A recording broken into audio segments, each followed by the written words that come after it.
Assalamualaikum warahmatullahi wabarakatuh. Gimana nih kabarnya kalian hari ini? Alhamdulillah baik, Bu.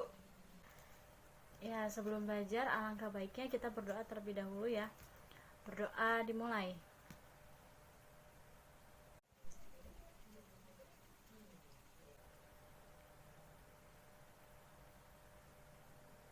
Berdoa selesai.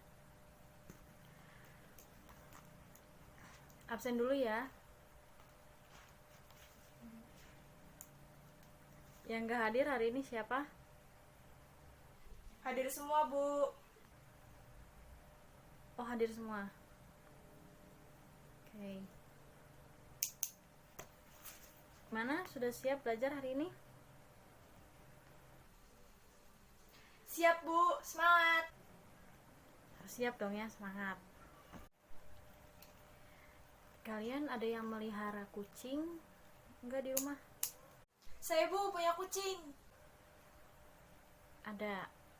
Ya, pernah nggak lihat kutu yang ada di bulu-bulu kucing? Ya, Bu, saya kucingnya banyak kutunya. Nah, kira-kira itu kutu yang ada di kucing itu merugikan atau menguntungkan? Kalau kata kalian? Merugikan, Bu. Ya, merugikan. Kenapa bisa begitu? Nah, nanti kita akan bahas di pertemuan kali ini ya. Pertemuan kali ini materinya adalah interaksi antara makhluk hidup dengan lingkungannya. Salah satu contohnya yang tadi, kutu yang berada di makhluk hidup seperti kucing atau di kepala manusia juga kan ada, ya kan? Nah, tujuan pembelajarannya hari ini adalah yang pertama menjelaskan konsep lingkungan beserta komponennya, yang kedua menyebutkan pola-pola interaksi antara makhluk hidup, yang ketiga mengidentifikasi komponen biotik dan abiotik. Nah, di sini Ibu ada satu foto atau satu gambar, kalian bisa lihat ya gambarnya. Kalian simak juga gambarnya seperti apa. Nih. Ya, ini gambarnya. Pada gambar ini terlihat ada seekor lebah yang sedang hinggap pada sebuah bunga untuk mengambil sari madu dari bunga tersebut. Nah, menurut kalian ini peristiwa ini kan sering terjadi ya di semua tempat. Kalau sesama makhluk hidup itu saling berinteraksi, ini salah satunya, ini saling berinteraksi makhluk hidup, hewan dan tumbuhan. Nah, ini menurut kalian ini interaksi semacam ini disebutnya interaksi apa? Merugikan atau menguntungkan? Kita akan bahas di pertemuan sekarang. Nah, di gambar ini termasuknya interaksi apa sih, Bu? Nah, sebelumnya Ibu mau membahas dulu apa yang dimaksud dengan interaksi. Ada yang tahu?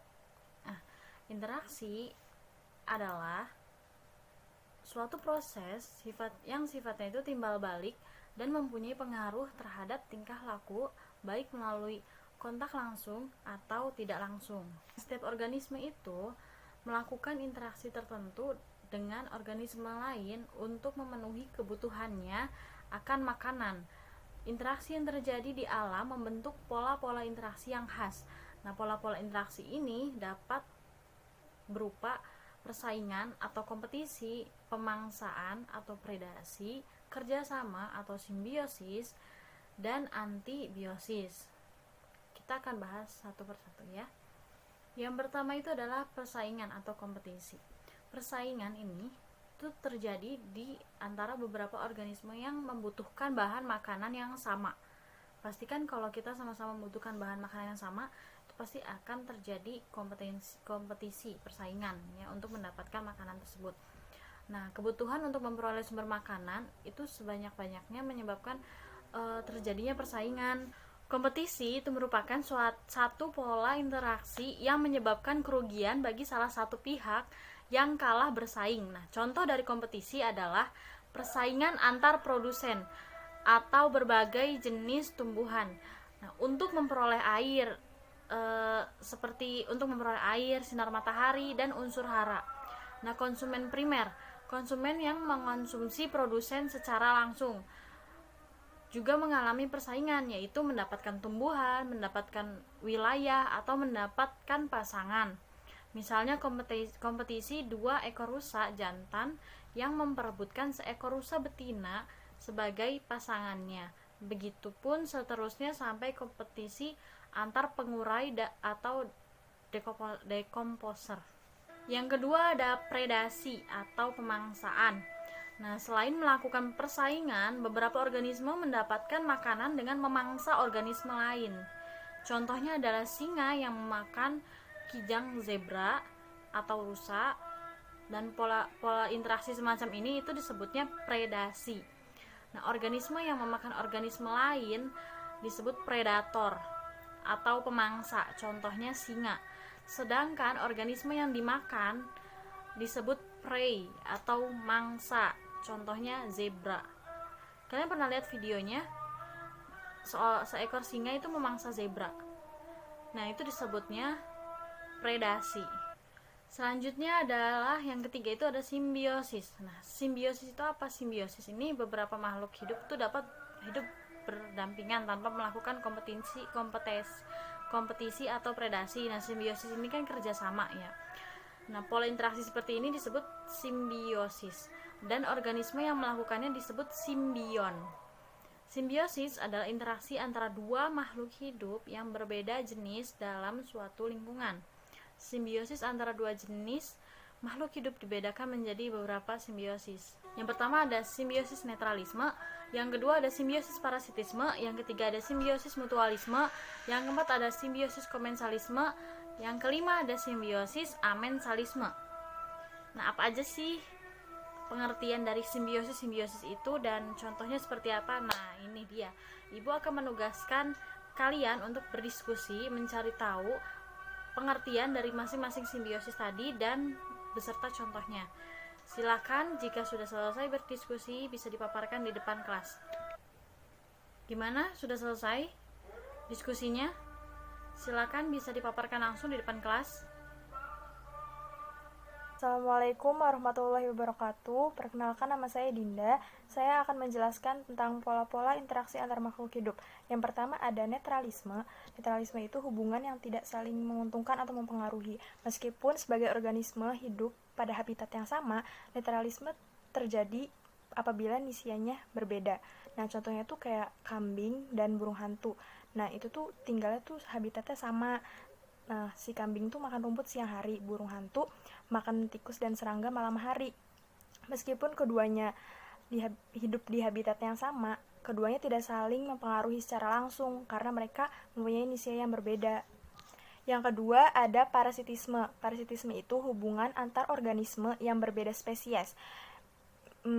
Bila salah satu organisme hidup pada organisme lain dan mengambil makanan dari inangnya sehingga bersifat merugikan inangnya. Contohnya tuh Plasmodium dengan manusia, Taenia saginata dengan sapi, dan benalu dengan pohon inang. Yang ketiga ada mutualisme. Nah, mutualisme itu hubungan antar dua organisme yang berbeda spesies yang saling menguntungkan.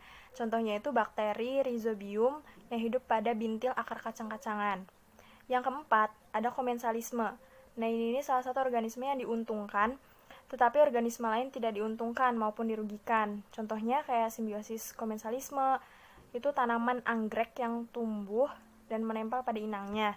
Tanaman anggrek mendapatkan keuntungan berupa rumah tinggal, sedangkan inangnya tidak dapat keuntungan apapun atau tidak rugi. Dan yang terakhir, yang kelima, amensalisme. Itu salah satu organisme dirugikan, tapi organisme lainnya tuh tidak diuntungkan dan tidak dirugikan.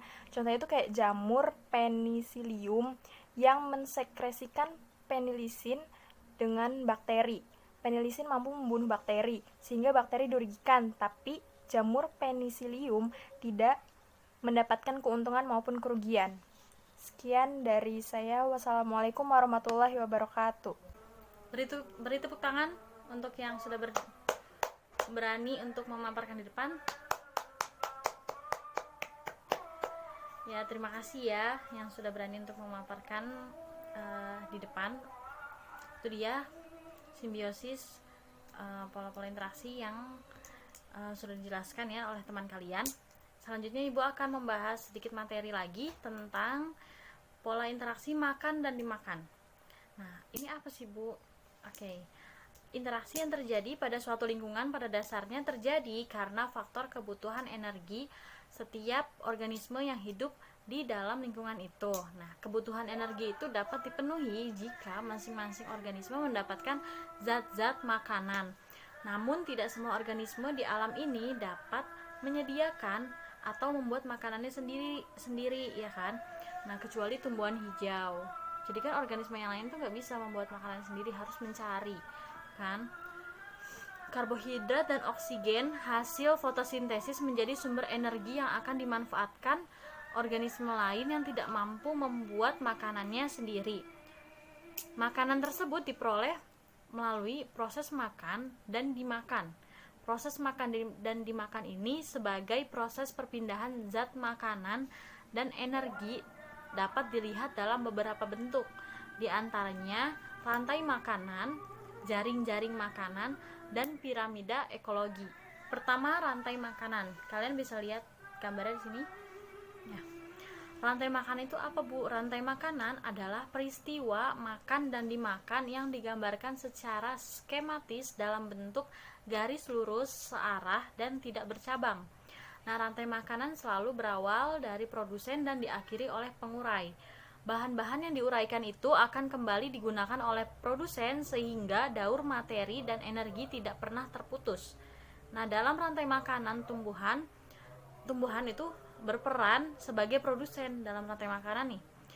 Karena membuat makanan melalui proses fotosintesis. Karena tumbuhan kan bisa membuat makanannya sendiri kan. Terus hewan dan tumbuhan tali putri itu mendapatkan zat organik dari organisme lain yang disebut konsumen.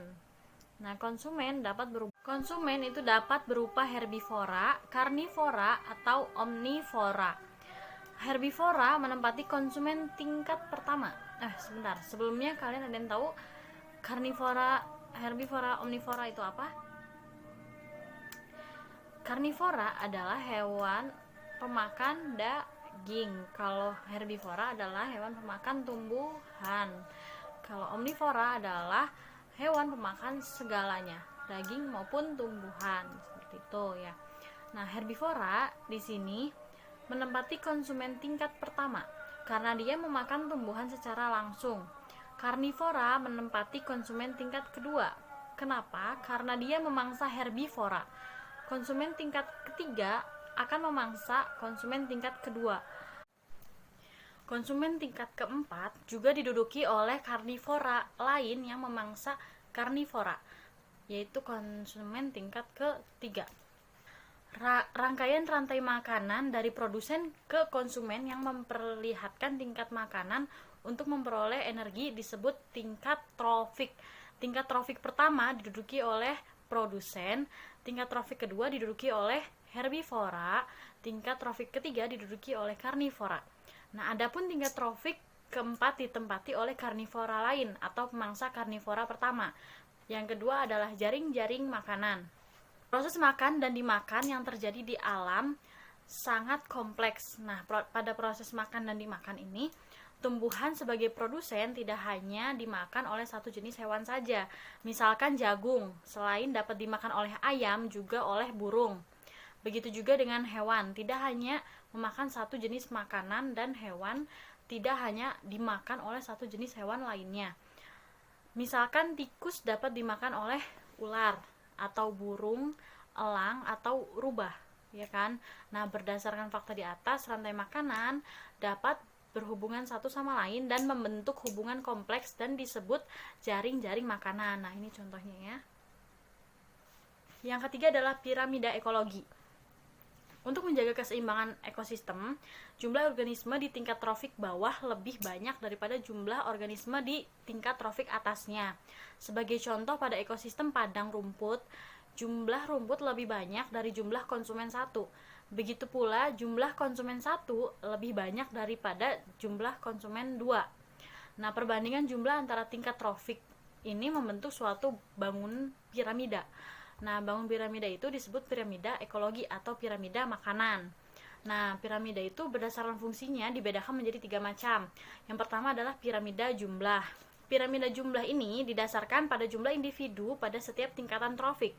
Organisme yang menempati tingkat dasar adalah produsen yang selalu memiliki jumlah jauh lebih banyak daripada konsumen primer atau tingkat trofik di atasnya.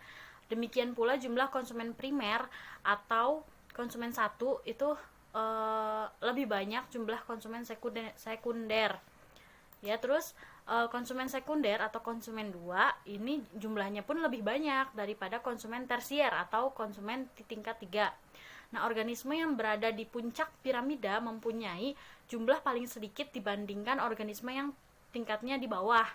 Nah, dalam ekosistem sering terdapat 2 konsumen yang menempati puncak piramida. Sehingga ada piramida dengan 2 puncak, ya, 2 puncak. Dengan piramida dengan 1 puncak itu berarti hanya terdapat 1 jenis karnivora yang menempati puncak piramida. Nah, kalau yang puncak piramidanya 1, karnivoranya hanya 1. Nah, disebut konsumen puncak. Nah, contoh burung elang. Piramida dengan 2 puncak berarti pada puncak piramida itu ditempati oleh 2 jenis karnivora. Yang keduanya tidak saling memakan. Contohnya burung elang dan harimau. 2. Piramida biomasa. Jika piramida jumlah didasarkan pada jumlah individu pada setiap tingkatan trofik, maka piramida biomasa itu didasarkan pada pengukuran massa individu per meter persegi.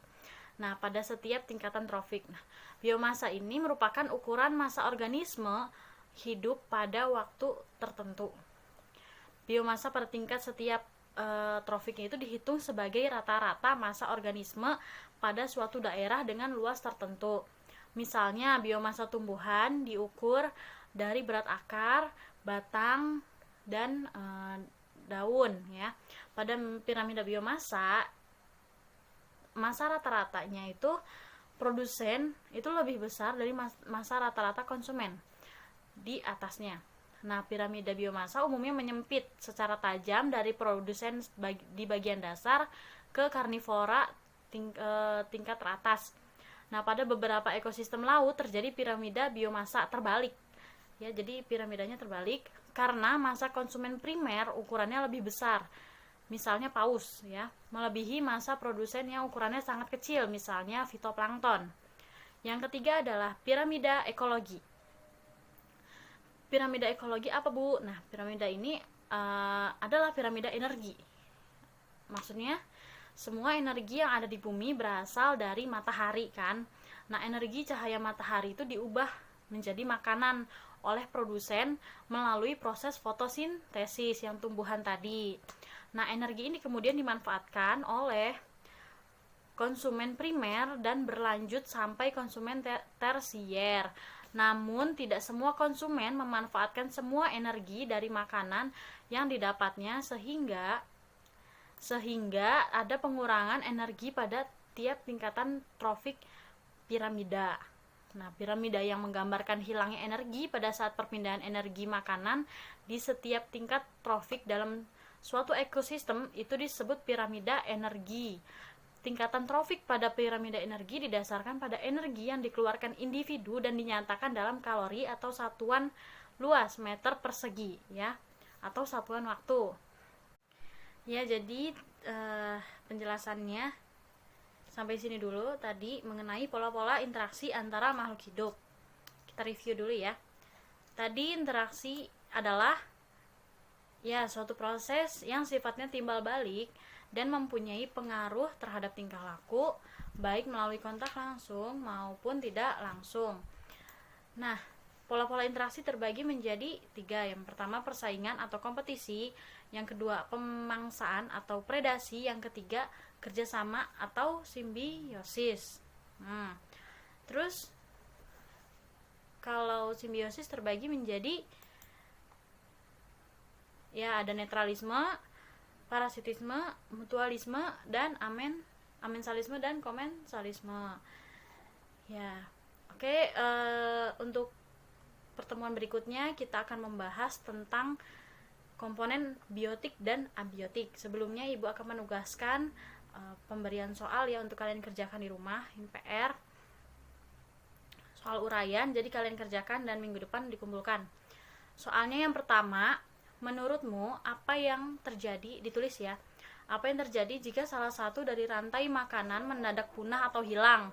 Berikan penjelasanmu dari rantai makanan yang kamu ketahui. Yang kedua, jelaskan 3 peristiwa yang dapat menyebabkan terjadinya dinamika populasi. Yang ketiga, ada nih peristiwa nyamuk yang menghisap darah manusia, termasuk ke dalam simbiosis parasitisme.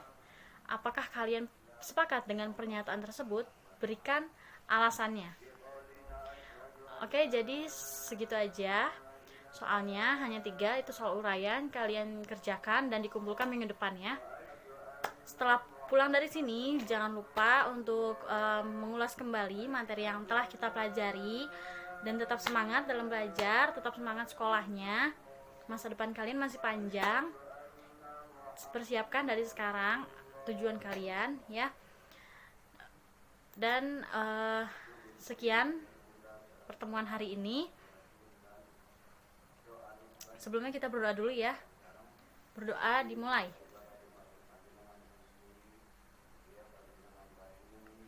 Berdoa selesai. Terima kasih, sekian dari Ibu. Wassalamualaikum warahmatullahi wabarakatuh. Waalaikumsalam warahmatullahi wabarakatuh. Terima kasih, Ibu.